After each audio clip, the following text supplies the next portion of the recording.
ఒక భూతమునకు వ్యతిరిక్తముగా వేరొక భూతమును ఈశ్వరుడు సృష్టించాడు. అగ్ని ఈశ్వరుడి చేత సృష్టింపబడింది.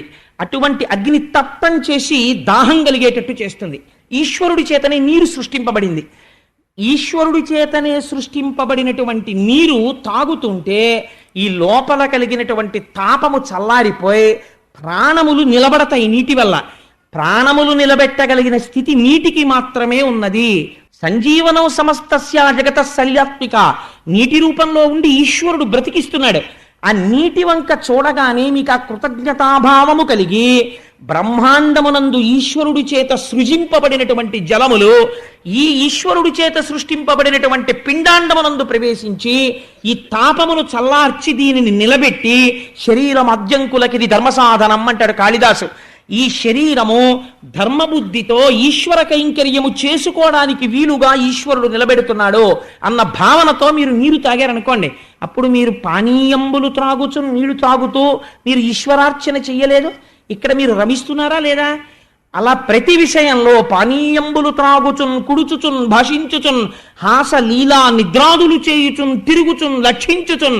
శంకరాచార్యులు వారు అంటారు సౌందర్యలహరిలో, జపో జల్పశిల్పం సకలమపి ముద్రా విరచన గతి ప్రాదక్షిణ్యాక్రమణమశనాజ్జాహుతి విధి అంటారు. లోపల బ్రహ్మముతో నిరంతరము అనుసంధానమును పొంది రమించిపోతున్నటువంటి యోగి పురుషుడు చెయ్యెత్తిలా అంటే అది ముద్రైపోతోంది. ఆయన తింటే అగ్నికార్యం అయిపోతోంది, పడుకుంటే సమాధి అయిపోతుంది. నిద్రా సమాధి స్థితి సంచార పదయో ప్రదక్షిణ విధి స్తోత్రాన్ని సర్వాగిర యజ్జత్ కర్మ కరోమి తత్తదకిలం శంభో తవారాధనం అంటారు శంకర భగవత్పాదులు. లోపల ఈశ్వరుణ్ణి పెట్టుకుని వివేకానందుడు అంటాడు, పూజా మందిరంలో చచ్చిపోవాలని ఎందుకు కోరుకుంటావు? పూజా మందిరంలో చచ్చిపోవాలని కోరుకోకు. ఇక్కడ ఈశ్వరుణ్ణి పెట్టుకుని అంతటా ఈశ్వరుణ్ణి చూస్తూ ఈశ్వరుడు ఎందు పడిపో. అది నీకు మోక్షస్థితి. అంతటా ఈశ్వరుణ్ణి చూడగలిగినటువంటి లక్షణము రావాలి. అప్పుడు ఏది చేస్తున్నా పానీయంబులు త్రాగుచున్ కుడుచుచున్ భాషించుచున్ హాస లీలా నిద్రాదులు చేయుచున్ తిరుగుచున్ లక్షించుచున్ సంతత శ్రీనారాయణ పాద పద్మజుగళీ చింతామృతాస్వాద సంధానుండై మరచన్ సురారిసుతుడే. ఎంత గొప్ప మాట వేశారు చూడండి పోతన గారు. మనం మాట అంటాం, పూజలో కూర్చుని ఈశ్వరుణ్ణి మర్చిపోతాం. ఈయన లోకమునందుండి లోకాన్ని మర్చిపోయాడు. ఎవరు మర్చిపోయాడు అలాగా? ఆయన జన్మచేత బ్రాహ్మణుడు కాదు, తపస్సు చేసిన మహర్షి కాడు, లేకపోతే స్వయంభోమనువుల చతుర్ముఖ బ్రహ్మగారి యొక్క మానసిక సృష్టి కాడు. ఎవరైన? సురారిసుతుడే, ఒక రాక్షసుడి కొడుకు ఈ స్థితిని పొందాడు. సురారిసుతుడే తద్విశ్వమున్ భూవరా, ఈ విశ్వమును మరిచిపోయాడు. మరి దేని యందు రమిస్తున్నాడు? ఈ విశ్వమును నిర్మించిన విశ్వేశ్వరుడు యందు రమిస్తున్నాడు. అంటే మాయని విడిచిపెట్టాడు, మాయని దాటి పరబ్రహ్మమునందు రమిస్తున్నటువంటి మనస్సు కలిగిన వాడై ఉన్నాడు.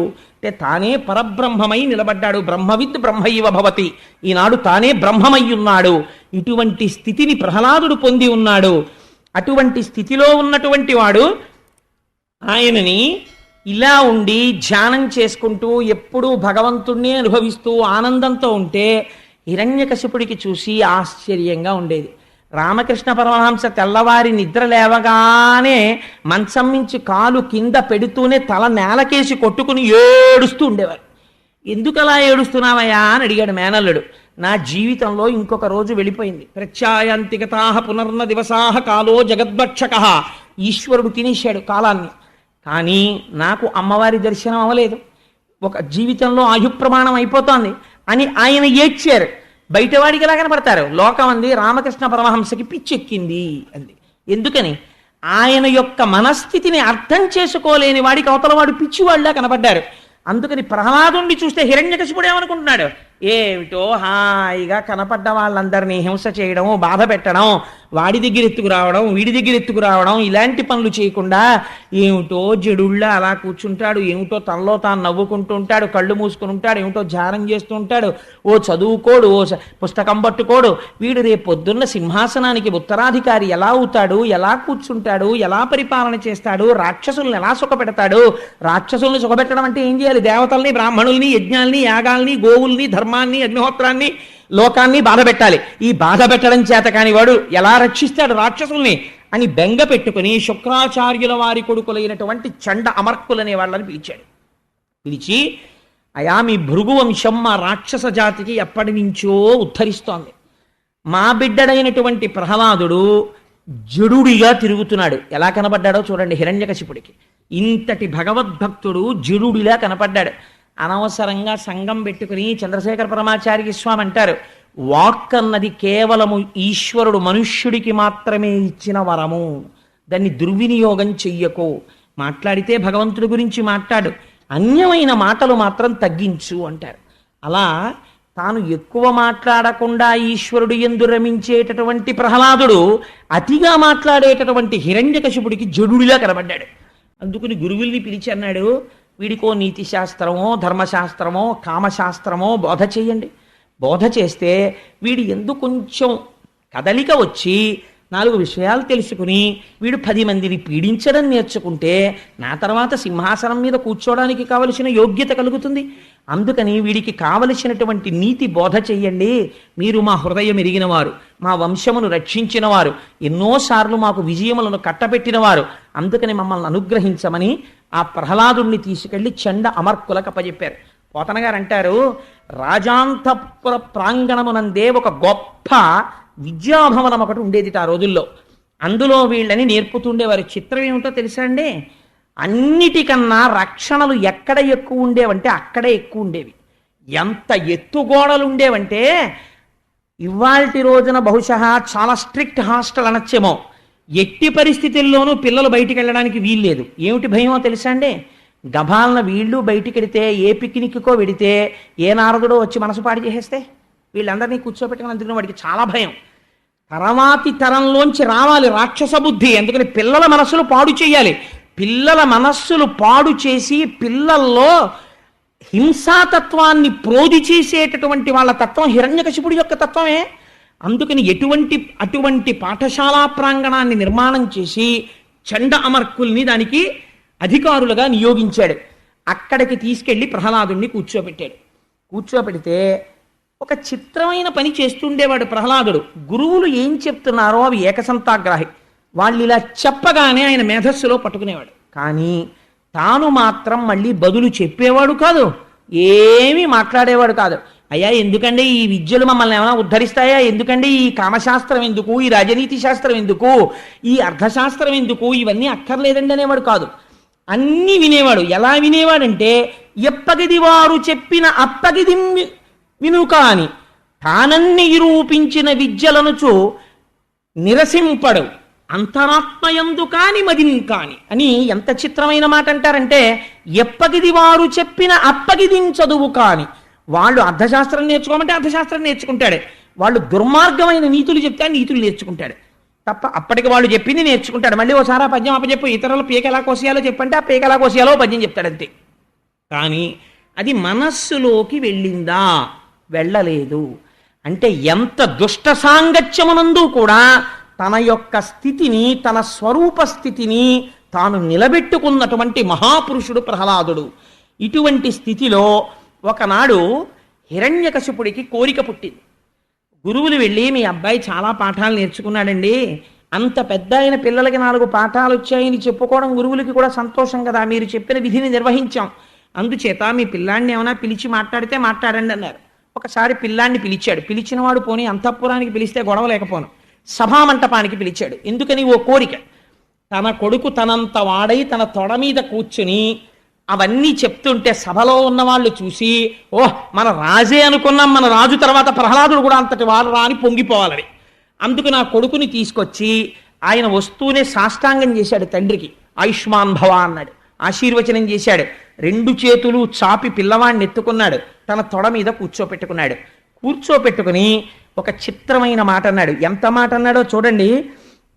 అనుదిన సంతోషణములు, జనిత శ్రమ తాప దుఃఖ సంశోషణములు, తనయుల సంభాషణములు, ఇవి జనకులకున్ కర్ణయుగలి సద్భూషణములు. కానీ గొప్ప మాట చెప్పాడండి వాడు. అన్నాడు అనుదిన సంతోషణములు. అందులో ఏమైనా పెద్ద ప్రబోధం ఉందా, లేకపోతే ఏమైనా పెద్ద బ్రహ్మజ్ఞానం చెప్తున్నాడా అని తండ్రి చూడడు. తండ్రి తాత తాత తాత తాత అండం వచ్చింది అనుకోండి కొడుక్కి, తండ్రి సంతోషపడిపోతాడు. మా అబ్బాయికి తాత తాత తాత తాత అంటున్నాడండి. కొన్నాళ్ళు పోయిన తర్వాత వాడికి నాన్న అండం వచ్చింది అనుకోండి, అంత ఆఫీస్ నుంచి ఇంటికి వచ్చి కూర్చోబెట్టుకుని ఏది అను అంటే నాన్న అన్నాడు అనుకోండి, పొంగిపోతాడు. ఎంత గొప్ప మాట చెప్పారో చూడండి. అనుబంధాలు ఎంత చిత్రంగా ఉంటాయంటే, అనుదిన సంతోషణములు జనిత శ్రమ తాప దుఃఖ సంశోషణములు.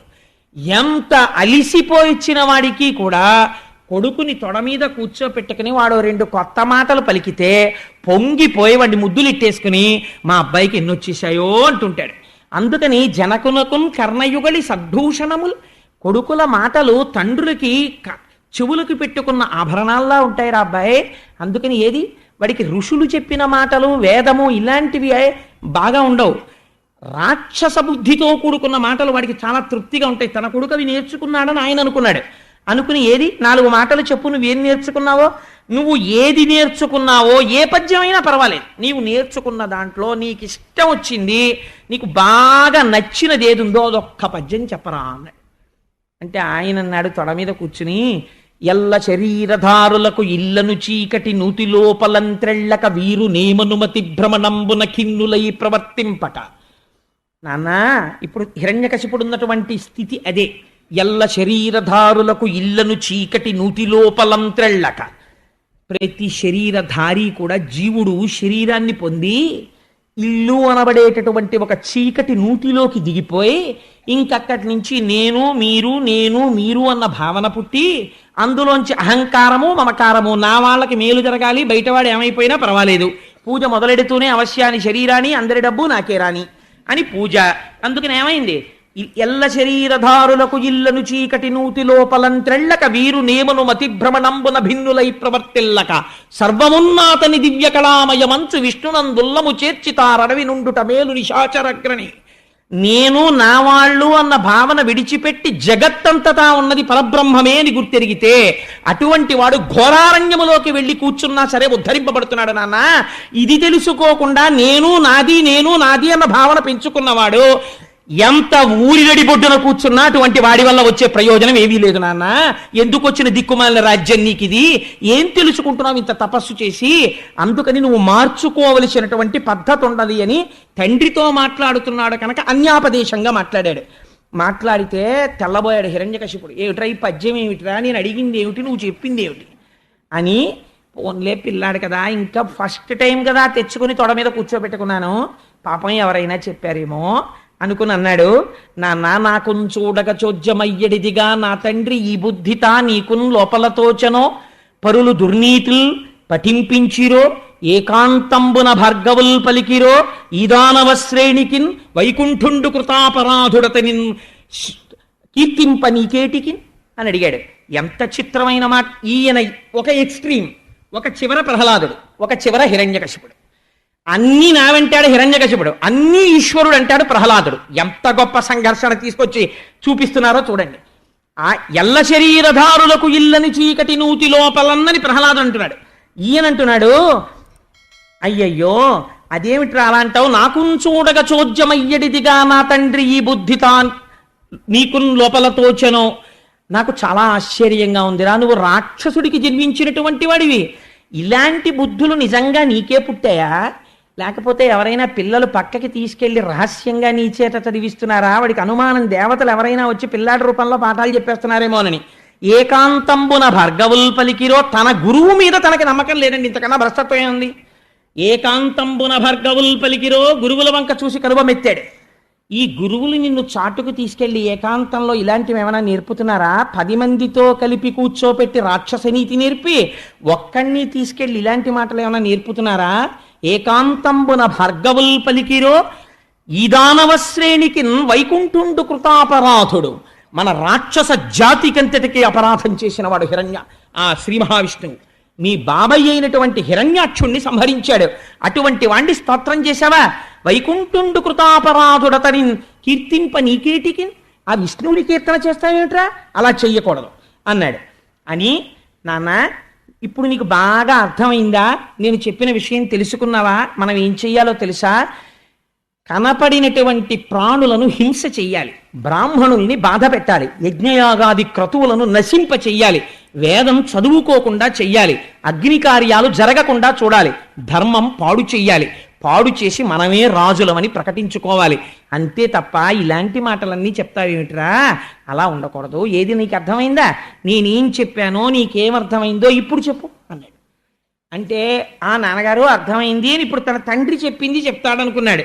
ఈయనన్నాడు ఇవన్నీ విని, మందార మకరంద మాధుర్యమున తేలు మధుపంబు పోవునే మదనములకు నిర్మల మందాకిని వీచికల తూగు రాయంచజనునే తరంగిణులకు లలిత రసాల పల్లవ ఖదియై చొక్కు కోయిల జనునే కుటజములకు పూర్ణేందు చంద్రికా స్ఫురిత చకోరక మరుగునే సాంద్ర నిహారములకు అంబుజోదర దివ్యపాదార వింద చింతనామృతపాన విశేషమత్త చిత్తంబు ఏ రీతి ఇతర విషయంబు చేరనేర్చు వినుత గుణశీల మాటలు వేయునేలా అన్నాడు.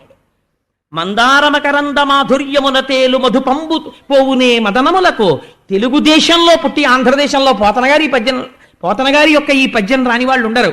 మందార మకరంద మాధుర్యమున తేలు మధుపంబు పోవునే మదనములకు. ఎక్కడైనా పారిజాత పుష్పాల్లో మందార పువ్వుల్లో ఉండేటటువంటి తేనె త్రాగడానికి అలవాటు పడిపోయినటువంటి తుమ్మెద ఎక్కడో ఉన్న ఉమ్మెత్త పువ్వు మీద వాళ్తుందా నాన్న? మందార మకరంద మాధుర్యమున తేలు మధుపంబు పోవునే మదనములకు నిర్మల మందాకిని వీచికల తూగు రాయంచజనునే తరంగిణులకు. నాన్న ఎక్కడో హాయిగా ఆకాశంలో ఉన్నటువంటి మందాకిని నదిలో విహరించడానికి అలవాటు పడిపోయినటువంటి రాజహంస ఎండిపోతూ దుర్గంధభూయిష్టమైనటువంటి ఒక చెరువు దగ్గరికి వెళ్ళి ఆ నీళ్లు తాగుతుందా నాన్న? లలిత రసాల పల్లవ ఖదియై చొక్కు కోయిల జనునే కుటజములకు. ఎక్కడైనా లేత మామిడి చిగురు తాను తిని కూ అంటూ కోయడానికి అలవాటు పడిపోయినటువంటి కోయిల ప్రయత్నపూర్వకంగా వెళ్ళి అడవి మల్లెలు పూసేటటువంటి చెట్టు మీద వాలుతుందా? లలిత రసాల పల్లవ ఖదియై చొక్కు కోయిల చెరునే కుటజములకు పూర్ణేందు చంద్రిక. ఆ పూర్ణమైనటువంటి చంద్రబింబంలోంచి వచ్చేటటువంటి అమృతాన్ని త్రాగడానికి అలవాటు పడిపోయినటువంటి చకోర పక్షి పొగమంచుని తాగడానికి ఇష్టపడుతుందా నాన్న? అంబుజోదర దివ్యపాదార వింద చింతనామృతపాన విశేషమత్త చిత్తము. సర్వకాలములయందు తామర పువ్వుల వంటి పాదములు కలిగినటువంటి శ్రీమన్నారాయణుని యొక్క పాదములను భజించడం చేత స్రవించేటటువంటి భక్తి తన్మయత్వం అనేటటువంటి మందార మకరంద పానమును త్రాగి మత్తెక్కి జానమగ్నుడనై ఉండేటటువంటి నాకు నువ్వు చెప్పే మాటలు ఎలా తలకెక్కుతాయి? నేను ఇతరములైన వాటి మీద దృష్టి ఎలా పెట్టగలుగుతాను నాన్న అని అడిగాడు. అందుకని అంబుజోదర దివ్యపాదార వింద చింతనామృతపాన విశేషమత్త చిత్తము ఏ రీతి ఇతర విషయంబు చేరనేర్చు వినుత గుణశీల మాటలు వేయునేలా. ఇవే ఈ మాటలు ఎందుకు నాన్న? నాకు అది రమ్మంటే వచ్చేది కాదు నాన్న, నువ్వు ఎన్ని చెప్పినా అన్నాడు. అని అప్పుడు ఆశ్చర్యపోయి గురువుల వంక చూసి, మీరు వీడికి పాఠం చెప్పడంలో ఏదో తేడా ఉందని నేను అనుకుంటున్నాను, లేకపోతే నేను ఎంత చెప్పినా వీడు ఇలా చెప్తున్నాడు ఏమిటంటే పడవలసిన పునాది మీరు పడేసేటట్టు చేసేసాడు. లేకపోతే ఈ నారాయణ భక్తి ఎక్కడి నుంచి వచ్చేస్తోంది వీడికి? ఈ మాట తీసుకెళ్ళి చాలా జాగ్రత్తగా 1000 కళ్ళతో చూస్తూ ఈ పిల్లవాడికి అర్థశాస్త్రము ధర్మశాస్త్రము నేర్పండి, తీసుకెళ్ళండి అన్నాడు. అనేసరికి ఆ పిల్లవాడిని తీసుకుని చండామర్కులకి భయం వేసింది. ఒరే, నీకు మేము నేర్పింది ఏమిటి? నువ్వు చెప్పిన పద్యం ఏమిటి? మీ నాన్నకి మా మీద అనుమానం వచ్చింది, ఏకాంతంబున భర్గవుల్ పలికిరు అని మా వంక చూస్తున్నాడు, నీ వల్ల మా ప్రాణాలకు ముప్పు వచ్చేటట్టుంది. మేము ఏం చెప్తున్నామో అది జాగ్రత్తగా నేర్చుకో, మాకేవప్ప చెప్తున్నావో అవప్ప చెప్పు మీ నాన్న దగ్గరికి వెళ్ళి. మేము అడిగితేనేమో ధర్మశాస్త్రం అర్థశాస్త్రం చెప్తున్నావు, మేమేం చెప్తే చక్కగా చిలకలా పలుకుతావు. వీరే ఏదైనా చెప్పు అని మేము అడిగితే మేము చెప్పిందే చెప్తావు.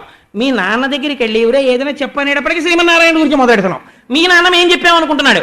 ఇంకా ఎప్పుడూ నువ్వు అలాంటి పలుకులు పలకకూడదు, గురువులం ఏం చెప్పామో అది మాత్రమే పలకాలి, అర్థమైందా అన్నాడు. అయ్యా చిత్తం అర్థమైంది, మీరు ఏం చెప్తారో అది జాగ్రత్తగా నేను నేర్చుకుంటాను అన్నాడు. చక్కగా నేర్చుకున్నాడు. గురువులు చెప్పిన పాఠాలన్నీ విన్నాడు. ఎక్కడ నుంచి ఏదడిగినా టక చెప్పేసి వ్యాఖ్యానం చేసేస్తున్నాడు. షహబాష్, ఇప్పుడు పిల్లాడు మారాడు అని. ఎందుకైనా మంచిదని వాళ్ళకి అనుమానం వచ్చింది. తల్లి దగ్గర కూర్చుని మాట్లాడడానికి తండ్రి దగ్గర కూర్చుని మాట్లాడడానికి పెద్ద తేడా ఉండదు కదా. ముందు ఎందుకైనా మంచిది వీళ్ళ అమ్మ దగ్గరికి తీసుకెళ్దాం, అమ్మ దగ్గర ఎలా మాట్లాడతాడో చూసి అప్పుడు నాన్నగారి దగ్గరికి తీసుకెళ్దాం. డైరెక్ట్గా ఆయన దగ్గరికి తీసుకెళ్దామంటే మళ్ళీ ఓ 18 తిరిగాడంటే మన కొంపలు పడిపోతాయి. అందుకని లీలావతి దగ్గరికి ఎడదామని అంతఃపురంలోకి తీసుకెళ్లారు. ఆ లీలావతి ప్రశ్నించింది, ఎరా నాన్న బాగా చదువుకుంటున్నావా? ఏది నువ్వు నేర్చుకున్నదో మాట చెప్పు అంది. ధర్మార్థ శాస్త్రంలోంచి ఏదో చెప్పాడు తల్లికి.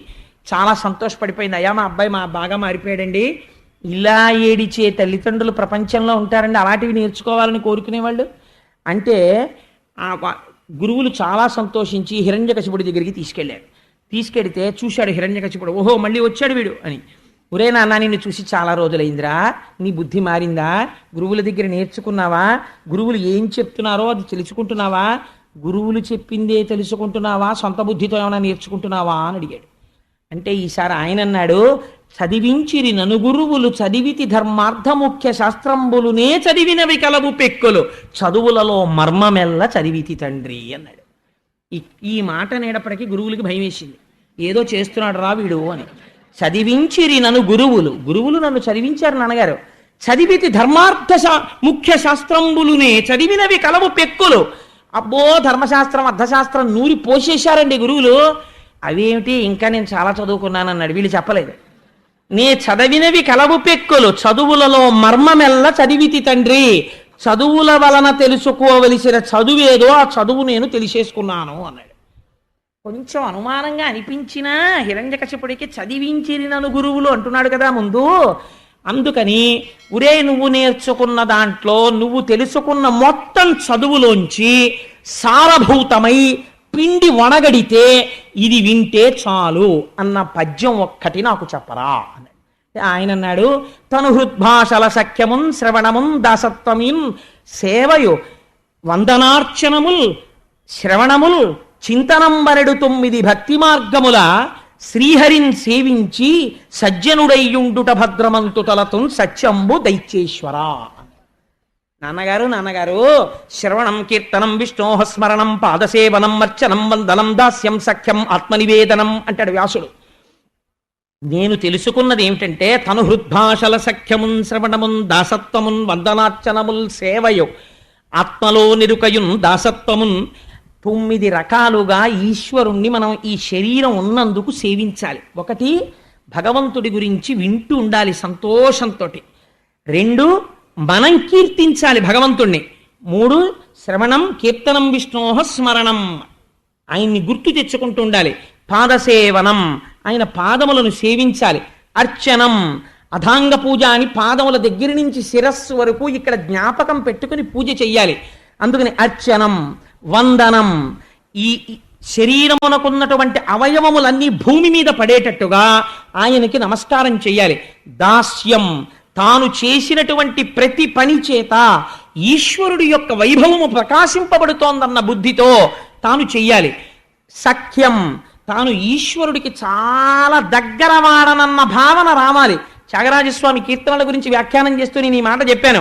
అస్తమానం ఇలా చేతులు కట్టేసుకుని నేనెంతటి వాణ్ణి స్వామి, నేనంతటి వాణ్ణి స్వామి, మీరే చాలా గొప్పవారు స్వామి, ఏమనుకోకండి స్వామి, నేను ఎప్పటికీ మీ పాదాల దగ్గరికి వస్తాను స్వామి అనకూడదు. ఒక స్వాతంత్రం ఉండాలి, సాన్నిహిత్యం ఉండాలి ఈశ్వరుడి దగ్గర.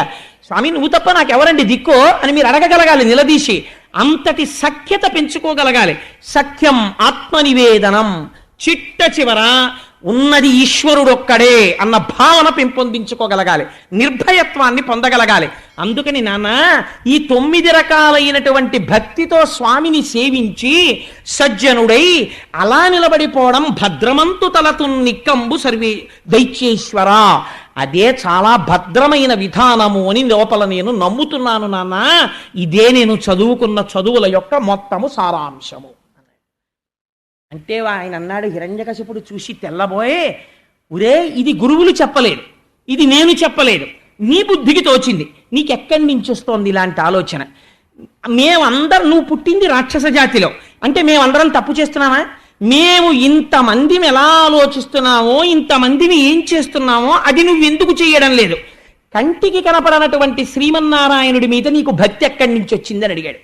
అడిగితే నిజంగా ప్రహ్లాదుడి మాటలే మాట్లాడాయన అంటాడు, అందేందూధయముల్ మహాభజిర శంఖారావముల్ మూక సత్గ్రంథాఖ్యాపనముల్ నపుంసక వధూకాంక్షల్ కృతఘ్నావళి బంధుత్వంబులు భస్మహవ్యములు లుబ్ధ ధనంబులు క్రోడ సద్గంధంబులు హరిభక్తి వర్జితుల వృధారిక్త సంసారముల్ అన్నాడు.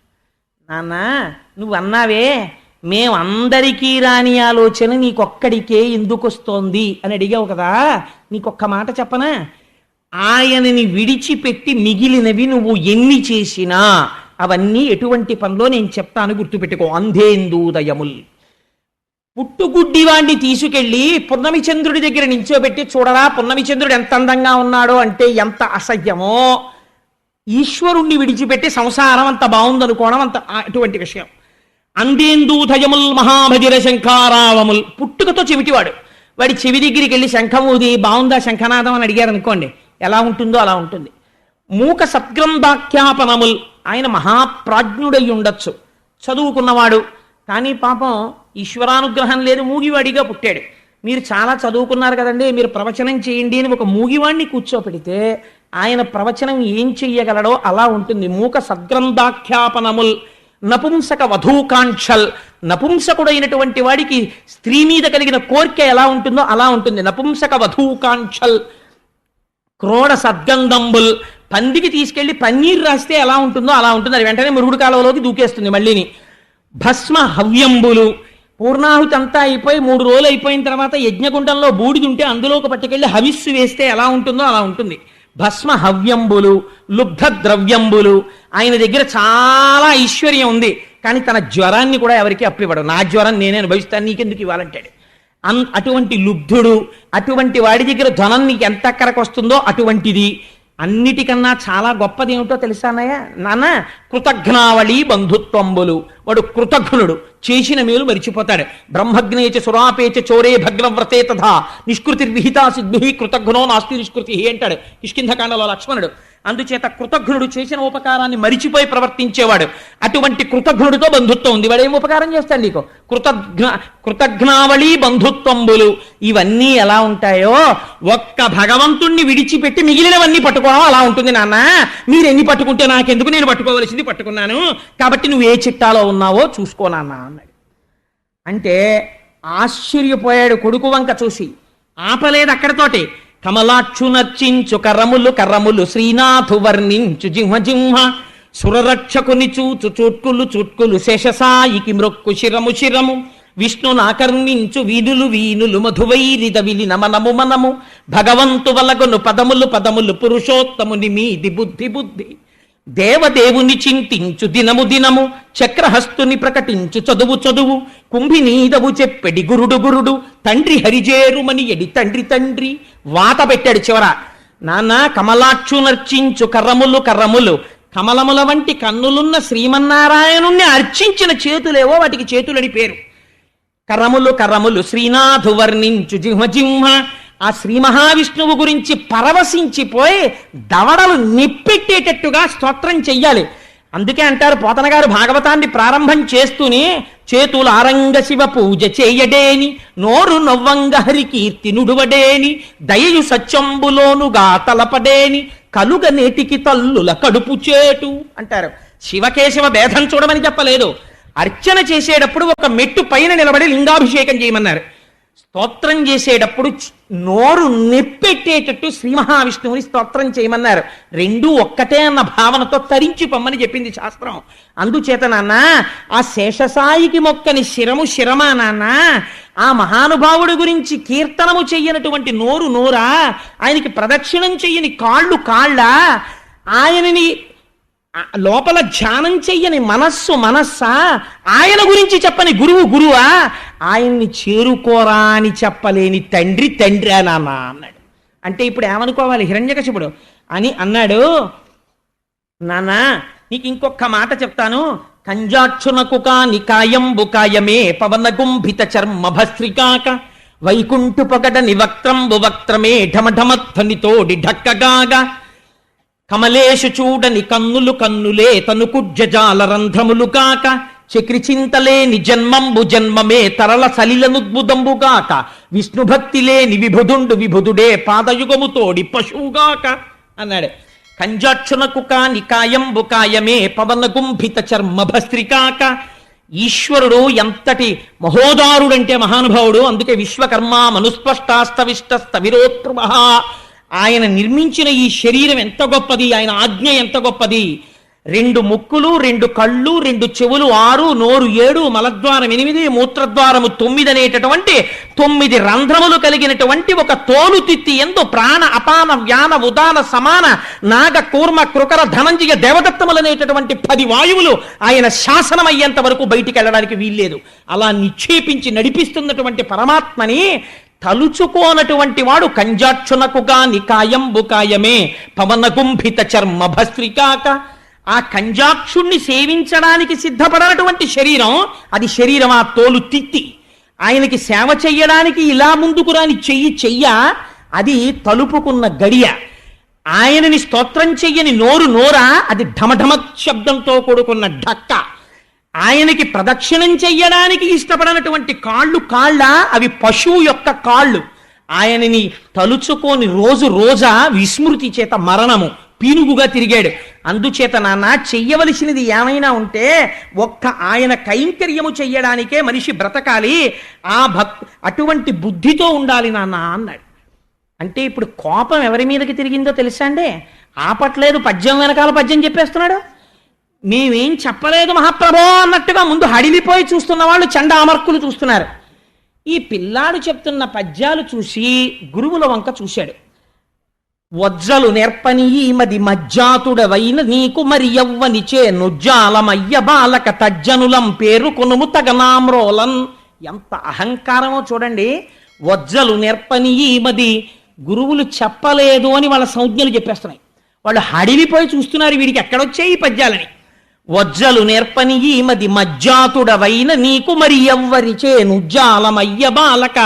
నా జాతిలో పుట్టావు రాక్షసుడిగా, కానీ నీకు మరి ఎక్కడి నుంచి వచ్చాయి ఈ పద్యాలన్నీ? ఎలా చెప్తున్నావు శ్రీమన్నారాయణుణ్ణి సేవించాలని? నీకు ఈ భక్తి ఎలా కలిగింది? తజ్జనులం పేరు కొనుము తగనామ్రోలన్. వాళ్ళెవరో నాకు చెప్పరా, వాళ్ళ సంగతి చూస్తాను అన్నాడు. అంటే ప్రహ్లాదుడు అన్నాడు, ఒకళ్ళ పేరు చెప్తే ఏం చేస్తావు నాన్న? పీక తీసేస్తావు. కానీ నేనొకటి చెప్పనా, నీలాంటి వాడికి శ్రీమన్నారాయణుడి గురించి చెప్పిన వాళ్ళు ఉన్నారు అని చెప్పినా నీకు అర్థం కాదు. ఎందుకంటే ఉన్న కళ్ళు మూసుకున్నావు నువ్వు. అచ్చపు చీకటింబడి నువ్వు పడిపోయినది మహాంధకారంలో, చీకట్లో పడిపోయి ఉన్నావు. చచ్చుచు పుట్టుచున్మరల చెర్విత చైర్వినలైన వారికి జెచ్చర పుట్టునే పరుల చెప్పిననైన ఏమిచ్చిననైన నిజచ్చనైన కానలకు ఏగిననైన హరిప్రబోధముల్. అజ్ఞానంలో పడిపోయిన వాడికి వేదం ఒకటి ఉందిరా, గురువులున్నారా, నారదుడున్నారా, మహర్షులున్నారా, వాళ్ళు చెప్పినటువంటి భక్తి ఉందిరా, జ్ఞానం ఉందిరా, వైరాగ్యం ఉందిరా అంటే వాడి తలకెక్కుతుందా?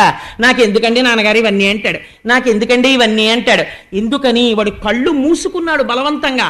అచ్చపు చీకటింపటి గృహవ్రతులై, వాడు ఎప్పుడూ వాడికి సంసారం తప్ప ఇంకోటి అక్కర్లేదు. అటువంటి వాడికి నాన్న ఒకడు చెప్తే మాత్రం తెలుస్తుందా ఎవరు చెప్పారు అని అడుగుతున్నావు. ఒకవేళ అలాంటి వాడు అరణ్యంలోకి వెళ్ళి కూర్చుంటే వాడి మనస్సు నిలబడుతుందా నాన్న? నిలబడదు, మళ్ళీ సంసారాల వైపే పరిగెడుతుంటుంది. అటువంటి వాడిని పరులు చెప్పిననైన నిజెచ్చనైన కానలకు ఏగిననైన, అరణ్యాలకు వెళ్ళిపోయినా తనలోంచి తాను బుద్ధి పుట్టదు, అడవికి వెళ్ళిపోయినా రాదు, ఒకడు ప్రబోధం చేస్తే రాదు. అజ్ఞానావస్థలో కోరి కూరుకుపోతూ సంసారము సత్యమని నమ్మేటటువంటి నీలాంటి అహంకారపూరితులైనటువంటి వ్యక్తులకి ఎవరు చెప్పారని చెప్తే నీకు అర్థమవుతుంది నాన్న అన్నాడు. అంటే ఇంకా వచ్చిందండి ఆగ్రహం. రాక్షసుల్ని పిలిచాడు. పిలిచి, ఒరే వీణ్ణి చంపండి. ఎలా చంపుతారో తెలుసా? మామూలుగా చంపద్దు. వీణ్ణి తీసుకెళ్ళి మంచులో నిలబెట్టండి. కొన్నాళ్ళు అన్నం ఇవ్వడం మానేయండి. ఆ తర్వాత వీడి నవరంధ్రములు మూసేసేయండి. వీడు ఊపిరి కోసం గిలగిల కొట్టుకుంటాడు. వీడి మీద ఆభిచారిక ప్రయోగాలు చెయ్యండి. ఆ తర్వాత నేను నా మాయలు చూపెట్టి భయపడతాను. భయంకరంగా అందరూ కలిసి కొట్టండి. మరుగుతున్న నూనెలో తొయ్యండి. పర్వత శిఖరాల మించి కింద తొయ్యండి. ఏనుగులతో తొక్కించండి. సముద్రంలో పారేయండి. ఆఖరణ చచ్చిపోయాడని తీసుకొచ్చి నాకు ఆ శవాన్ని చూపించండి. ఒక తండ్రి కొడుకు మీద ఇలా అనడమా భగవద్భక్తికి అన్నాడు ధర్మరాజు గారు. ఇది విని అంటే ఈశ్వరుడి మాయ అలా ఉంటుందిరా. భగవంతుడి గురించి తెలుసుకుని భక్తిలో ఉన్నవాడు రమించిపోతుంటాడు. ఎంతసేపు నేను నాది అన్నవాడు క్రౌర్యంతో విర్రవీగిపోతుంటాడు. ఎవడి పతనాన్ని వాడు తెచ్చుకుంటున్నాడు. ఎదర వచ్చినటువంటి విషయాన్ని విను అన్నారు. అని ఆయన అన్నారు, తన్ను నిశాచరుల్ పడవ దైత్య కుమారుడు మాటి కోపన్నగ సాయివో ధనుజభంజనవో జగదీశవో సర్వాపన్న శరణ్యాంచు నుతించు కాని తా కన్నుల నీరుతాడు భయకంప సమేతుడు కడుభూవరా. చాలా ఆశ్చర్యకరమైన విషయం ఏంటంటే, మనకి రిఫ్లెక్స్ యాక్షన్ అని ఒకటి ఉంటుంది. ఓ మనిషిని ఎదురుగుండా నిలబెట్టి శూలంతో ఇలా పొడి చేస్తున్నారు అనుకోండి, వాడు నేను ఎంత శరీరమును కాదు, నేను ఆత్మ అన్న భావనతో ఉన్న శరీరమును రక్షించుకోవడానికి బహుశः ఇలా చేతులు అడ్డు పెట్టడమో ఏదో చేస్తాడు. శరీరంలో అంతర్భాగం కాదేమిటి చేతులు, కానీ చెయ్యి అడ్డు పెడతాడు గభాలన. ఆశ్చర్యం ఏమిటంటే తన్ను నిశాచరులు పొడవా శూలం పెట్టి ఒక్కొక్క పోటు పొడి చేస్తుంటే, పర్వత శిఖరాల మించి కింద బారేస్తుంటే, సముద్రంలోకి విసిరేస్తుంటే, కింద పడేసి ఏనుగుల్ని తీసుకొస్తుంటే, హిరణ్యకశిపుడు భయంకరమైన మాయారూపాన్ని చూపిస్తుంటే, ఈయననేవట మనస్సులో తన్ను నిశాచరుల్ పొడవ దైత్యకుమారుడు మాటి కోపన్నగ సాయి, ఓ ధనుజ భంజన, ఓ జగదీశ, ఓ సర్వాపన్న శరణ్య, ఓ అఖిల పావన యంచు నుతించు కాని తా కన్నుల నీరుతాడు భయకంప సమేతుడు కడుభూవర. అలా పొడి చేయడానికి వచ్చేస్తున్న వాళ్ళల్లో, శూలంలో, రాక్షసుల్లో, తండ్రిలో, అందరిలో, అంతటా, సముద్రంలో, పర్వతంలో, పర్వత శిఖరంలో, కింద పడిపోతున్నప్పుడు ఒంటికి తగులుతున్న వాయువులో, కింద పడిపోతున్న భూమిలో, అంతటా శ్రీమన్నారాయణుణ్ణి చూసి పొంగిపోతుంటే గుప్త రూపంలో స్వామి లక్ష్మీ సహితుడై వచ్చి ఆయన్ని పట్టుకుంటున్నాడు.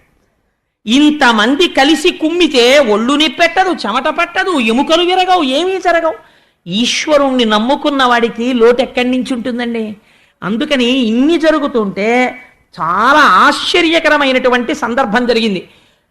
ఇన్ని రకాలుగా బాధ పెడుతుంటే పారడు లేచి దిక్కులకు బాహువులొద్దడు బంధురాజిలో దూరడు, ఘోరకృత్యమని దూరడు తండ్రిని మిత్రవర్గముంజీరడు, మాతృసంగము వసించు సువర్ణ గృహంబులోని కిందారడు, తాపమనందడు కావరేయనడు తాపమనందడు కంటకింపడు. చిత్రం ఏమిటంటే పోనీ అలా అనలేదండి, ఈశ్వరుని అన్నాడు. పోని తర్వాత ఎప్పుడైనా వెళ్ళి స్నేహితుల దగ్గరికి మా నాన్న చూశారా నన్ను ఎలా పొడిపించేస్తున్నాడో అన్నాడేమో అని అనుకుంటున్నారేమో. ఎన్నడూ అలా అనలేదు. ఆయన ఇలా చేతులు అడ్డు పెట్టేవాడు కాదు, ఇలా కొట్టేస్తుంటే పరిగెత్తుకుంటూ స్నేహితుల దగ్గరికి వెళ్ళేవాడు కాదు, బంధువుల దగ్గరికి పరిగెత్తేవాడు కాదు, అమ్మ పిన్నులు నివసించేటటువంటి ఆ సువర్ణపు మేడలోకి పరిగెత్తేవాడు కాదు, ఘోరకృత్యమని దూరడు తండ్రిని నిందించేవాడు కాదు, స్నేహితుల దగ్గరికి పరిగెత్తేవాడు కాదు.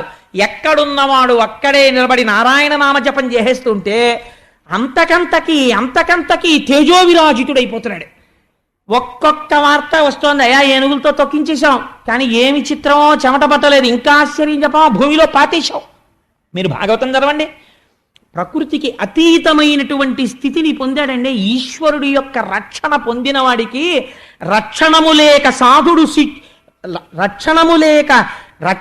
కలిగి సాధుడు ఈశ్వరుడి చేత రక్షింపబడు, రక్షణము లేక అసాధుడు శిక్షితుడకు కలుడు చేత పాప చిత్తుండగుటందంటారు పోతన గారు.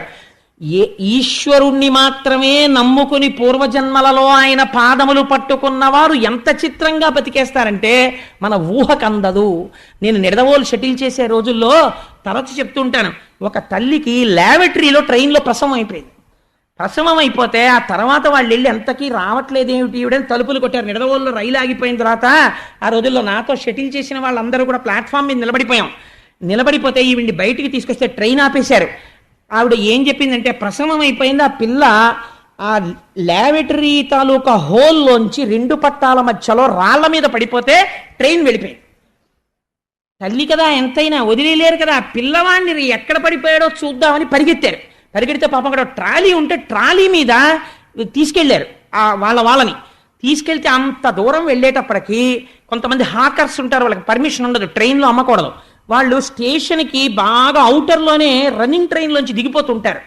ఒక వేరుశనక్కాయలు అమ్ముకునేవాడు బుట్ట పట్టుకుని నిడదవోలుకి బాగా అవుటర్లోనే కిందకి దిగిపోయాడు. బ్రాహ్మణగూడెం దాటుతుండగా దిగిపోయాడు.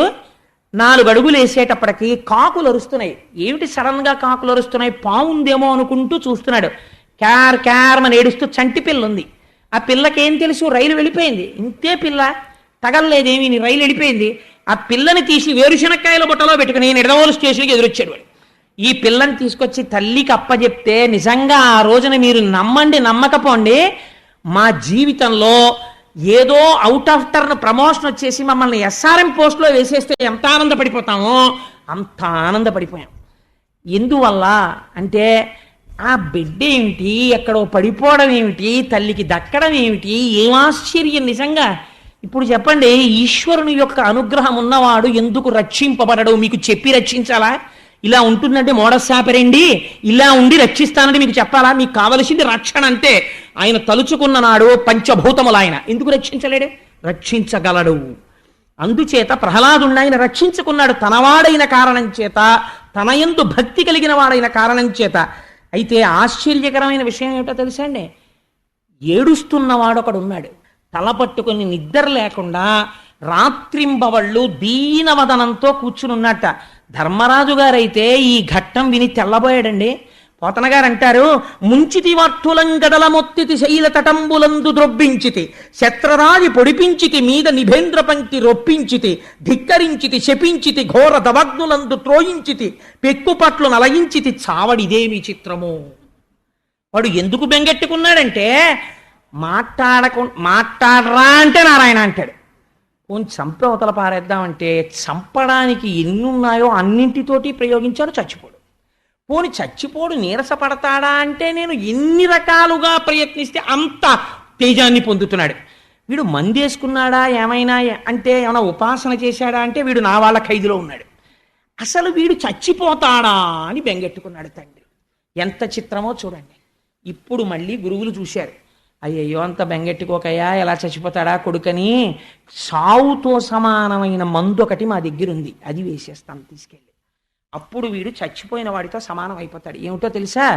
ఈ పిల్లవాడికి కొద్దిగా వయస్సు వస్తోంది కాబట్టి చాలా గొప్పగా రకరకాలుగా కామశాస్త్రాన్ని బోధ చేసేస్తే వీడు భ్రష్టుడైపోతాడు, సంసారమునందు అనురక్తి కలుగుతుంది అని తీసుకుని మళ్ళీ ఆ పిల్లవాడిని గురువులు తీసుకెళ్ళి ఆయనకి శాస్త్రబోధ ప్రారంభించారు. పరమ సంతోషంగా కూర్చుని చక్కగా నేర్చుకుంటున్నాడు. అని ఏరి చెప్పు అంటే చక్కగా చెప్తున్నాడు. ఒక రోజున గురువులందరూ కలిసి ఏదో అనుష్ఠానం చేసుకుందామని గృహ కార్యములను నిర్వర్తించటం కొరకు అన్నారు పోతన గారు. వాళ్ళకి ఇంటి పనులు ఉండవేమిటండి మరి, అందుకని ఇంటి పనుల కోసమని లోపలికి వెళ్ళారు. వెళ్ళగానే ఈయన పిల్లలందరినీ పిలిచి ఒక మాట చెప్పాడు, ఒరే ఈ ఆటలు ఎంతకాలం ఆడతారు కానీ నేను మీకు విషయం చెప్తాను, మీ అందరూ కూర్చోండి అన్నాడు. మనకి ఆయుర్దాయం 100 సంవత్సరాలు. 100 సంవత్సరాలలో మనం రాత్రి అయితే నిద్రపోతాం కాబట్టి 50 ఏళ్ళు నిద్రలో పోతుంది, 20 ఏళ్ళు శిశువుగా పోతుంది, బాల్యంలో పోతుంది, ఇంకా మిగిలేది 30 ఏళ్ళు. ఆ 30 ఏళ్లలో మన కోరికలన్నీ అక్కర్లేని విషయాలన్నిటికీ తగులుకుని అరిషడ్వర్గాలకి లొంగిపోతాయి. కామక్రోధ లోభ మద మోహ మాత్సర్యములు పట్టుకుని పతనం అయిపోయి అక్కర్లేని బంధనాలన్నీ పెంచేసుకుని నా భార్య, నా బిడ్డలు, నా బంధువులు, నా స్నేహితులు అని పట్టుపురుగు తన గూడు తాను నిర్మించుకుని ఆ గూటిలో తానే మరణించినట్టు మనమే ఈ బంధనాలన్నీ పెంచేసుకుని ఎన్ని జన్మలెత్తామోరా. నా మాట వినండి, నాకు ఈ పంచభూతములను 3 గుణములను 27 తత్వములను నిర్మించి మాయ చేత ఈశ్వర దర్శనము కాకుండా కప్పి ఉంచినవాడు పరమాత్మ. బంగారు గనులను తవ్వినప్పుడు బంగారం దొరకదు, అందులో ఏం దొరుకుతుందంటే బంగారముతో కలిసిన ధూళి దొరుకుతుంది. ధూళి దొరికితే స్వర్ణకారుడు దాన్ని అగ్నిహోత్రమునందు తప్తము చేస్తాడు, చేసి ధూళిని వేరు చేస్తాడు, శుద్ధ బంగారమును గ్రహిస్తాడు. అలా గురువుల దగ్గర బోధ పొందినటువంటి మహానుభావులైనటువంటి వాళ్ళు ఆత్మవిచారణ చేసి సంసారం అనే పుల్లు పక్కన పెట్టి లోపల ఉన్న ఆత్మస్వరూపాన్ని దర్శనం చేసి మళ్ళీ పుట్టవలసిన అవసరం లేనటువంటి పునరావృత్తి రహిత శాశ్వత శివ సాయుధ్యమును పొందుతున్నారు. అందుకని మీరు కూడా అలా పొందడానికి ప్రయత్నం చేసేటటువంటి ఉద్దేశంలో ఉండండి. మనకి 2 శరీరాలు ఉన్నాయి, ఒకటి స్థిర శరీరము, ఒకటి చర శరీరము. చరశరీరం అంటే ఇది చర్మము, రక్తము, కొవ్వు, అస్థి, శుక్ల, మేధ ఇటువంటి పదార్థములతో తయారు చేయబడుతుంది. ఈ పదార్థములన్నీ భూమిలో కలిసిపోతాయి, అగ్నిలో కలిసిపోతాయి, వాయువులో కలిసిపోతాయి. ఒకనాడు స్థిరముగా ఉండేటటువంటిది ఆత్మ ఒక్కటే. కాబట్టి మీ అందరూ ఆత్మదర్శనాభిలాషులు కండి, నా మాట నమ్మండి అన్నాడు. అంటే వాళ్ళన్నారు, ఒరే ఈ పాఠం ఏమిటో చాలా గమ్మత్తుగా ఉంది, నువ్వు చెబుతున్నది సత్యమే అనడానికి మాకేమీ అనుమానం లేదు, కానీ ఒక్క అనుమానం మాత్రం నిన్ను అడుగుతాం. నువ్వు మాతోనే కలిసి ఇక్కడ చేరావు, నువ్వు మాతోనే చదువుకున్నావు, గురువులు మాకేం చెప్పారో నీకు అదే చెప్తున్నారు. గురువులు చెప్పని ఈ విషయాలు నీకెవరు చెప్తే వచ్చాయిరా అన్నాడు. ఆయన అన్నాడు, మహానుభావుడు నారదుడు చెప్పాడయ్యా అన్నాడు. నారదుడు చెప్పాడంటే వాళ్ళన్నారు, అసలు నారదుడిని నువ్వు ఎప్పుడు కలుసుకున్నావు? నాకు తెలిసి ఎప్పుడు అంతఃపురంలో ఉన్నావు, లేకపోతే ఈ విద్యాలయంలో ఉన్నావు, నువ్వు ఎప్పుడు నారదుడి దగ్గరికి వెళ్ళావు, ఎప్పుడు నేర్చుకున్నావు అన్నారు. ఇక్కడే గమ్మత్తు. హిరణ్యకశిపుడు తపస్సు చేసుకుంటున్నప్పుడు గర్భిణి అయ్యున్నటువంటి లీలావతీదేవిని చెరపట్టి ఇంద్రుడు ఈడ్చుకుపోతున్నాడు. నారదుడు ఎదురొచ్చి మహాపతివ్రత అయినటువంటి కాంతని ఎందుకు చెరబట్టి తీసుకెడుతున్నావు అని అడిగాడు. అడిగితే ఆయన అన్నాడు, నాకు ఆవిడ మీద క్రోధం లేదు. ఆవిడ గర్భమునందు హిరణ్యకశిపుని యొక్క తేజం ఉన్నది. వాడు తపస్సు ఎందే మడిసిపోతున్నాడని మేము అనుకుంటున్నాం. ఎందుకంటే వాడి శరీరం అంతా రక్తం కూడా ఈగలు నాకేశాయి, అంత తపస్సు చేస్తున్నాడు. వాడు ఆ తపస్సులోనే అలా పడిపోతాడేమో అని మాకు ఆశ.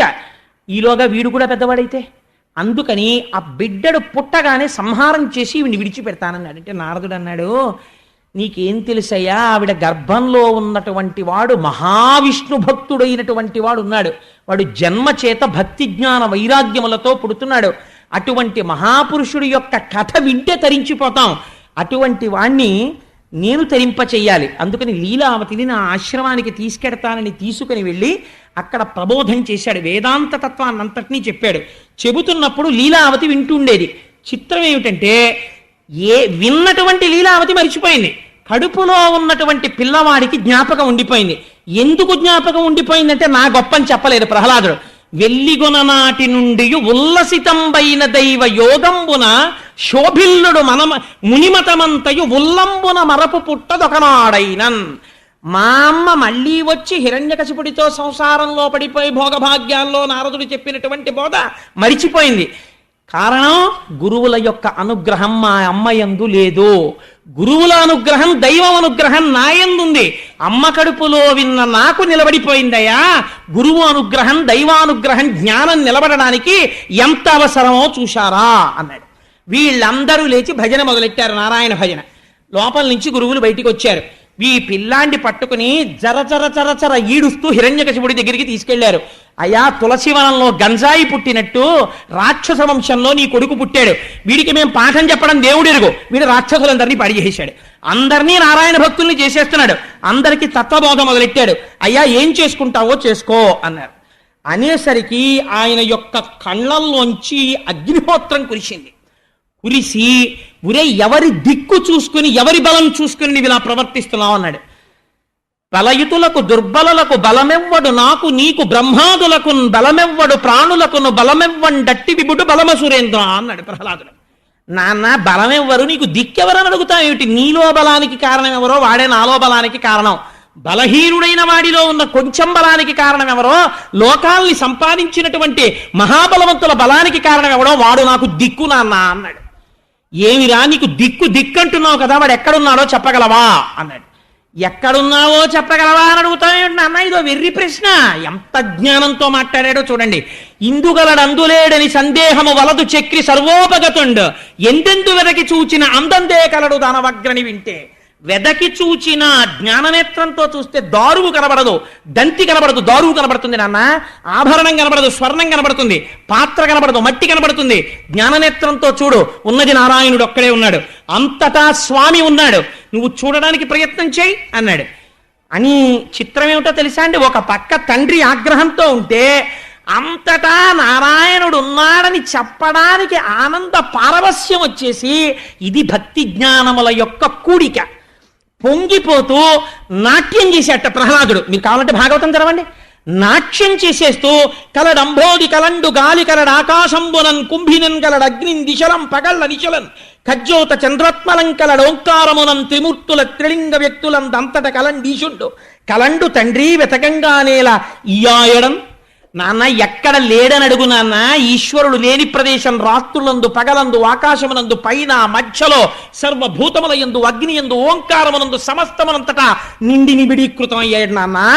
ఆయన లేని ప్రదేశం లేదు అన్నాడు.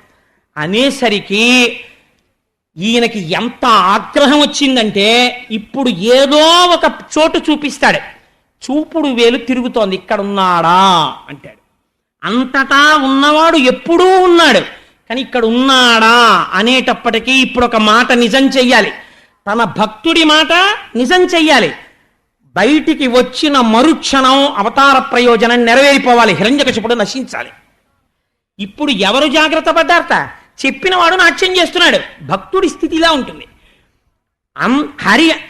హరి సర్వాకృతులంకలండనుచు ప్రహ్లాదుండు భాషింప, ఇంద్రుడు లేడనుచు దైత్యుండు తర్జింప, హరి సర్వాకృతులం దాల్చే అని ఆయన సమస్త స్థావర జంగమోత్కరమైన ఈ జగంబునంతటం, ఈ సమస్త స్థావర జంగమాత్మకమైనటువంటి ఈ సమస్త ప్రపంచమనందు కూడా నరసింహాకృతిని దాల్చి చంపడానికి సిద్ధమై వేలు ఎక్కడాగితే అక్కడి నుంచి బయటికొచ్చి ఉన్నాడు ఈశ్వరుడని నిరూపించడానికి శ్రీ మహావిష్ణువు సమాయత్తమవుతున్నారు. బ్రహ్మాండములే నరసింహాకృతిని దాల్చాయి ఆ రోజున. అటువంటి స్థితిలో ఇలా వేలు తిప్పి స్తంభమునందున్నాడా అని అడిగాడు. అడిగితే ప్రహ్లాదుడు అన్నాడు, అనుమానమా అన్నాడు. అయితే చూపించు అన్నాడు. నేను చూపించడం ఏమిటి, నువ్వు అడుగు వస్తాడు అన్నాడు. సింహాసనం మించి గబ గబ గబ గబ దిగి మెట్ల మించి దిగి గద ఎడంచేత్తో పట్టుకుని కుడి అరి చేతితో స్తంభం మీద ఒక్క దెబ్బ కొట్టాడు. అమ్మ బాబోయ్, పోతన గారు వచనానుసంధానం చేశారండి. అందులోంచి ఒక భయంకరమైనటువంటి మెరుపు మెరిసింది. అది ప్రళయకాలంలో మెరిసేటటువంటి మెరుపు ఎలా ఉంటుందో అటువంటి మెరుపు వచ్చింది. ఆ మెరుపు యొక్క కాంతికి అక్కడ ఉన్న వాళ్ళందరూ కూడా స్పృహ తప్పి పడిపోయారు. ప్రళయకాలమునందు పిడుగులు పడితే ఎటువంటి చప్పుళ్ళు వస్తాయో అంత భయంకరమైన ధ్వనులు వచ్చాయి. మహానుభావుడు అపారమైన తేజోవంతమైన పాదములతో, పాదములకు అలంకరింపబడినటువంటి మణిమంజీరములతో, బలిష్టమైన తొడలతో, గుండ్రని పిక్కలతో అలంకరింపబడిన పట్టు పీతాంబరంతో, దాని మీద పెట్టబడినటువంటి మొలనూలుతో, మొలనూలులోంచి వస్తున్నటువంటి చిరుగంటల సవ్వడితో, పిడికిటితో పట్టుకోవడానికి వీలైన సన్నని నడుముతో, గుండ్రంగా తిరిగి లోపలికి వెళ్ళినటువంటి నాభితో, కఠినమైన శిల వంటి విశాలమైన వక్షస్థలంతో, అనంతమైన బాహువులతో, శంఖ చక్ర గద పద్మ తోరణములను గండ్రగొడ్డలిని పట్టుకున్నవాడై, చక్కటి పొడుచుకొచ్చినటువంటి చుబుకంతో, గాలికి అల్లల్లాడుతున్నటువంటి నవపల్లవం ఎలా ఉంటుందో అటువంటి ఎర్రటి అదురుతున్న రోషముతో కూడిన పెదవితో, ముత్యాల వంటి దంతపంక్తితో, మందర పర్వత గుహ ఎలా ఉంటుందో అటువంటి నోటితో, నాసికారంధ్రములతో, తూర్పుకొండ మీద ప్రకాశిస్తున్నటువంటి రెండు సూర్యుల అన్నటువంటి నేత్రములతో, విశాలమైన పాలభాగముతో, అంతటా ఆవరించిన ఎర్రటి జుట్టుతో, నవరత్న ఖచ్చితమైనటువంటి కిరీటంతో, అటు ఇటు శిరస్సుని కదుపుతుంటే ఆయన యొక్క రోమములు ఆకాశమంతటా వ్యాపించి కొడితే సిద్ధుల యొక్క విమానములు కింద పడిపోయాయి. ఆనాడు స్తంభంలోంచి బయటికొచ్చి గర్జన చేసి ఘూర్నిల్లితే ఆ ధనులకు సముద్రములు తిరుగుడు పడ్డాయి. భూమి కంపించి బద్దలైపోయింది. ఎక్కడి వాళ్ళక్కడ స్తంభీభూతులై ప్రళయం వస్తోందనుకున్నారు. ఇటువంటి మూర్తిని చూసి కూడా దుస్సాహసం చేశాడు హిరణ్యకశిపుడు. కత్తి పట్టుకుని స్వామి మీద పడ్డాడు. పడితే గాలిన్ కుంభిని అగ్నియంబువల ఆకాశస్థలిన్ దిక్కులన్ రేలన్ ఘస్రములన్ తమ ప్రభల భూరిగ్రాహ వ్యాళాదిత్య నరాది జంతు కలహ వ్యాప్తిన్ సమస్త్రాస్త్ర శస్త్రాలిన్ మృత్యువులేని జీవనము లోకాధీశ ఇప్పించవే. ఇంటి పెద్ద చతుర్ముఖ బ్రహ్మగారి మాట నిజం చెయ్యాలి. ఆ స్తంభంలోంచి బయటికొచ్చి చంద్రహాసాన్ని దూస్తున్నటువంటి హిరణ్యకశిపుణ్ణి ఆనాడు తాను ఎలా ప్రతిజ్ఞ చేశాడో అలా కలుగులోంచి బయటికొచ్చిన నాగుపాము అటుగా విడుతున్న ఎలకని ఒడిసి పట్టినట్టు తన ఎడమ చేతితో హిరణ్యకశిపుడి యొక్క తొడ పట్టుకుని గడప దగ్గరికి తీసుకెళ్లి ప్రళయకాలంలో వచ్చేటటువంటి ధ్వనినాంటి గర్జన చేస్తూ ఆ గడప మీద కూర్చుని తన తొడల మీద పారేసి భయంకరమైనటువంటి కనుబొమలని వేయి ఇంద్రధనస్సులొక్కసారి మెరిచినట్టు ముడివేసి ఘోరమైన స్వరూపంతో ఇలా చూస్తుంటే మిరిసిపోతున్న దంస్ట్రలు, ఆ నోరు, కాలనాగు వ్రేలాడుతున్నట్టున్న నాలుక, పెద్ద పెద్ద గోళ్ళు, అటువంటి స్వామి ఇన్ని బాహువులనిత్త గోళ్ళు చూపిస్తుంటే ఆయన స్వరూపాన్ని చూసి పువ్వులోకి వెళ్ళినటువంటి కందిరీగ తుమ్మెదని చూసి అన్నీ మరిచిపోయినట్టు ఆయననే చూసి కాళ్ళు చేతులు వ్రేలాడేసి ఆయనకి లొంగిపోతే ఆగ్రహంతో తన భక్తుణ్ణి ఇన్ని కష్టాలు పెట్టాడన్న క్రోధంతో మాట తప్పకుండా ఇంట్లో కాదు, బయట కాదు, గడప మీద, ఆకాశంలో కాదు, భూమి మీద కాదు, తొడల మీద, అస్త్రము కాదు, శస్త్రము కాదు, ప్రాణమున్నది కాదు, ప్రాణము లేనిది కాదు, గోళ్ల చేత, కింద కాదు, పైన కాదు, తొడల మీద, మనిషి కాదు, జంతువు కాదు, నరసింహావతారంతో, భయంకరమైన స్వరూపంతో, విశేషమైనటువంటి క్రౌర్యంతో ఆ గోళ్ళని పొట్టలోకి దింపి భేదించి ఆనాడు భూమిని తవ్వడానికి తౌగోలు ఎలా వాడతారో ఆ గోళ్ళను అలా వాడి హృదయాన్ని పట్టుకుని పైకి తీసి గండ్రగొడ్డలి పెట్టి ఉరప్పంజరాన్ని బద్దలగొట్టి హృదయ క్షేత్రాన్ని చేతిలో పట్టుకుని గుండ కింద నలిపేసి చేతిలో కొడవళ్ళు పట్టుకున్నట్టు ఆ కండలు తింపి ముక్కలు చేసి తుంపి అవతల పారేసి నెత్తురు తీసి దోషిళ్లతో నోట పోసుకుని ప్రేగులు తీసి మెడ వేసుకుని ప్రళయ గర్జన చేస్తూ నృసింహావతారం నించుంది. చంద్రశేఖర పరమాచార్య స్వామి ఒక మాట అంటారు, అసుర సంధ్య వేళలో కేవలము పరమశివ దర్శనమే, అన్యదేవతా దర్శనం చెయ్యరు. కానీ అర్ధరాత్రి లేదు, అసుర సంధ్య లేదు, ఉదయం లేదు, రాత్రి లేదు, షట్కాల పూజలు అందుకున్న పరమశివుడిలా అసుర సంధ్య వేళలో కూడా దర్శనము చెయ్యడానికి యోగ్యమైన మూర్తి నరసింహమూర్తి అని చంద్రశేఖర పరమాచార్య స్వామి నిర్ధారణ చేశారు. మహానుభావుడు మా శంకర భగవత్పాదుల్ని కరావలంబం అని స్తోత్రం చేస్తే ఆనాడు నరసింహావతారమే వచ్చి మా స్వామికి మా జగద్గురువుల యొక్క చేతులు రక్షించింది. అటువంటి స్వామి నరసింహావతారం అంటే ఆరోగ్యానికి రక్ష, ప్రాణములకు రక్ష. ఆయన్ని నమ్ముకున్న వాడికి లోటు లేదు. ఉగ్ర నరసింహుడని పిలిచారు. ఆయన వెళ్ళి లేచి సింహాసనం ఎక్కుతుంటే ఆసురీగణములు మీద పడ్డాయి. అనేకమైనటువంటి చేతులు పైకెత్తి ఆయుధాలతో కొన్ని కోట్ల అసురుల్ని మట్టు పెట్టాడు ఒక్కడే. సింహాసనం ఎక్కి కూర్చొని పాదపీఠం మీద ఆ పాదములుంచి కూర్చుంటే ఆనాడు బ్రహ్మగారు, దేవతలు, యక్షులు, గంధర్వులు, కిన్నెరులు, కింపురుషులు అందరూ వచ్చేశారు. స్వామిని అనేక విధముల స్తోత్రములు చేశారు. కానీ ఆయన గూర్నిల్లుతున్నటువంటి శబ్దానికి, ఆయన చేస్తున్నటువంటి ప్రళయ గర్జనలకు ఎవ్వరూ తట్టుకోలేకపోయారు. తట్టుకోలేక దగ్గరికి వెళ్ళలేకపోయారు. వెళ్ళలేక భయపడిపోతున్నటువంటి సమయంలో అమ్మా నిత్యానపాయనీం నిరవద్యాం దేవదేవ దివ్య మహిషీం అని నీకు పేరు కదా తల్లి, నువ్వు మాత్రమే ఆ స్వామివారి యొక్క ఇంత భయంకరమైనటువంటి స్వరూపాన్ని ప్రళయశాంతిని, ఆయనకి ఉపశాంతిని చెయ్యగలవు, అందుకనమ్మా నువ్వు వెళ్ళమ్మా దగ్గరికి అన్నారు.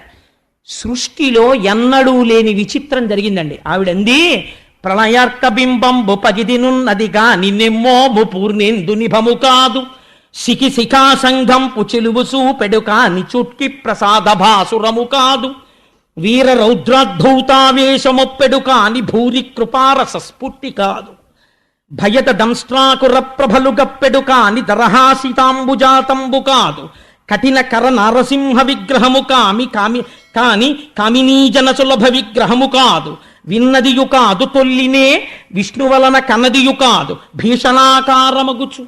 ఇదేదో ప్రళయకాలంలో ప్రకాశించే సూర్యబింబంలా ఉంది, కానీ నేను సేవించే స్వామివారి ముఖమండలంలా లేదు. మా స్వామి ఎప్పుడూ ఇలా నవ్వుతూ ఉండేటటువంటి దయారసంతో కూడిన ముఖం కాదు. ఆయన ముఖం చూస్తేనే నాకు భయం వేస్తోంది. అసలు ఆ శరీరం ఏమిటి? మృగం కాదు, నరుడు కాదు. ఆ నరసింహావతారం, ఆ రక్తం, ఆ మెడలో ఆ ప్రేగులు, ఆయన దర్శనం చేసేటప్పటికే భయం వేస్తోంది. ఇది భార్య దగ్గరికి వెళ్ళడానికి సాహసించేటటువంటి మూర్తి కాదు అందావిడ.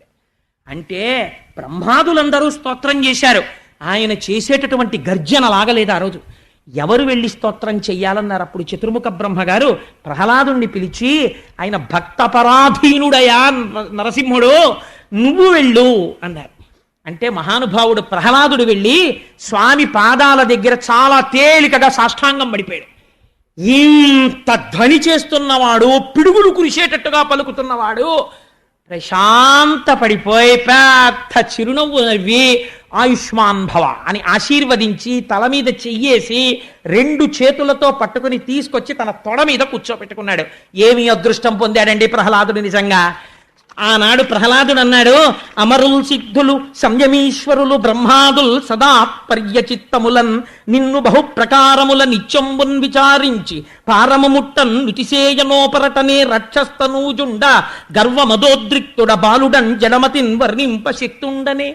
స్వామి, నిన్ను బ్రహ్మాదులు స్తోత్రం చెయ్యలేకపోయారు, వేదమంతటిది నేను ఇంకా ఆవిష్కరించలేనని వెనుదిరిగింది.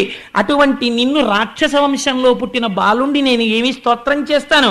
నిన్ను చేరడానికి తపమున్ వంశము తేజమున్ శృతము సౌందర్యంబు నుజ్జోగమున్ నిపుణత్వంబు ప్రతాప పౌరుషములున్ నిష్టాంబల ప్రజ్ఞలున్ జపహోమంబులు చాల విశ్వర భవత్ సంసృష్టికై దంటియూధవు చందంబున భక్తి చేయవలయం తత్పర్య సంయుక్తుడై. నేను తపం చేశాను, యజ్ఞం చేశాను, యాగం చేశాను, లేకపోతే ఏదో క్రతువు చేశాను, ఈ కర్మ చేశాను, ఆ కర్మ చేశానంటే కర్మలకి లొంగిపోయేటటువంటి వాడివి నువ్వు కావు. ఆ చేసిన కర్మల చేత హృదయ క్షేత్రమునందు శుద్ధి ఏర్పడి, వైరాగ్యం ఏర్పడి, ఈశ్వరుణ్ణి సంతతము జ్ఞానముతో ధ్యాననిష్ట యందు కొలిచిన వాడెవరో అటువంటి వాడికి లొంగిపోయేటటువంటి స్వరూపం ఉన్నవాడివయ్యా నువ్వు. సృష్టికర్తవి, స్థితికర్తవి, ప్రళయకర్తవి, అంతటా నిండి నిర్విలీకృతమైనటువంటి వాడివి. అనోరణీయాన్ మహతో మహీయాన్ అటువంటి స్వామివి ఇవాళ నా యందు కరుణించావు అంటే ప్రసన్నుడైపోయా. రోజున నరసింహస్వామి అన్నారట, ప్రహ్లాద ఇలా నన్ను మెప్పించిన భక్తుడు లేడు, నీకేం వరం కావాలి కోరుకో అన్నాడు. ఆయన అన్నాడు, అందరూ నీ రూపం చూసి భయపడ్డారు, నేను నీ రూపం చూసి భయపడలేదు. తండ్రి గారు జడ్జి గారి వేషంలో కోట్ వేసుకుని ఓ సుత్తి పట్టుకుని సుప్రీంకోర్టు జడ్జిగా కూర్చుంటే మాత్రం కొడుక్కి భయం ఏంటి, డాడీ అంటూ పరిగెత్తుకు వెళ్ళిపోతాడు. నీ రూపం చూసి నేను భయపట్టలేదు, నాకు నువ్వెప్పుడూ తండ్రివే. నేను దేనికి భయపడుతున్నానో తెలుసా? సంసారానికి భయపడతాను, కామక్రోధములకు భయపడతాను, నేను నాది అన్న భావనలకి భయపడతాను. నన్ను మళ్ళీ మభ్యపెట్టాలని చూస్తున్నావా తండ్రి? నాకు వరం ఇస్తావా?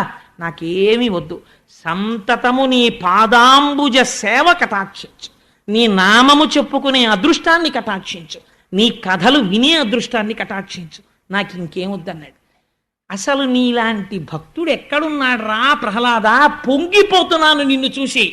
నువ్వు ఏదో ఒకటి అడగకపోతే నేను ఇంత ప్రయత్నం చేసినందుకు నాకు తృప్తి ఉండదు, నా తృప్తి కోసం ఏదో ఒకటి అడగరా అన్నారు. ఈశ్వరుడు వేడుకున్నాడండి ప్రహ్లాదుణ్ణి. ఆయన అన్నాడు, ఎంత కాదన్నా నా తండ్రి అజ్ఞాని, తెలియదు. ఎదురుగుండా నువ్వే వచ్చి నిలబడి నీ పరమ పవిత్రమైన తొడల మీద వేసుకుని నీ ముఖారవిందాన్ని అంత దగ్గరగా చూపించావు. అప్పుడైనా ఇలా అనుంటే నా తండ్రి బతికిపోయి ఉండేవాడు.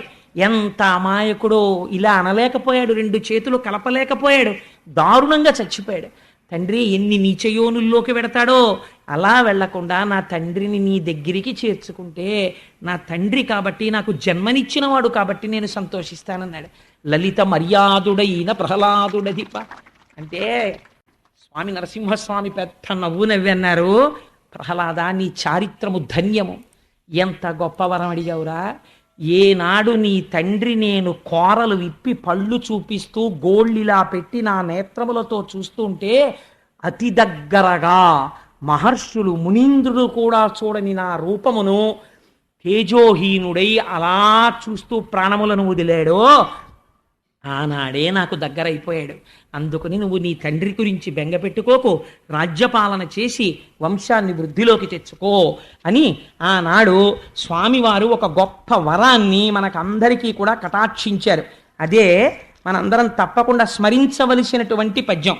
ఆ పద్యంలో స్వామి అంటారు, ఈ ఆఖ్యానాన్ని ప్రహ్లాదోపాఖ్యానాన్ని ఎవరు పరమ భక్తి శ్రద్ధలతో చేతులు కైమోడ్చి ఈశ్వరుడున్నాడు అన్న పూనికతో వింటున్నారో, ఉగ్ర నరసింహమూర్తి అయి తన భక్తులని బాధ పెట్టిన వాడి పట్ల కోపము తెచ్చుకున్న స్వామి యొక్క మూర్తి యొక్క వర్ణనమును వింటున్నారో, మళ్ళీ భక్తుడు చేసిన స్తోత్రమునకు ప్రసన్నుడైన మూర్తి కథని విన్నారో, అటువంటి వారికి ఇంకా యమధర్మరాజు యొక్క దర్శనము ఉండదు. వారికి ఇక్కడే నేను భక్తిని, కర్మని, వైరాగ్యాన్ని, జ్ఞానాన్ని ఇచ్చి ఆ జ్ఞానము చేత మోక్షమునిచ్చి వారందరినీ తరింపచేస్తాను అని అభయం ఇచ్చారు. ఇవాళ మనందరికీ కూడా ఆనాడు శ్రీమన్నారాయణుడు ఎలా వచ్చాడో గురువే కదా, దైవతములంచు గురువుల తలచువాడు.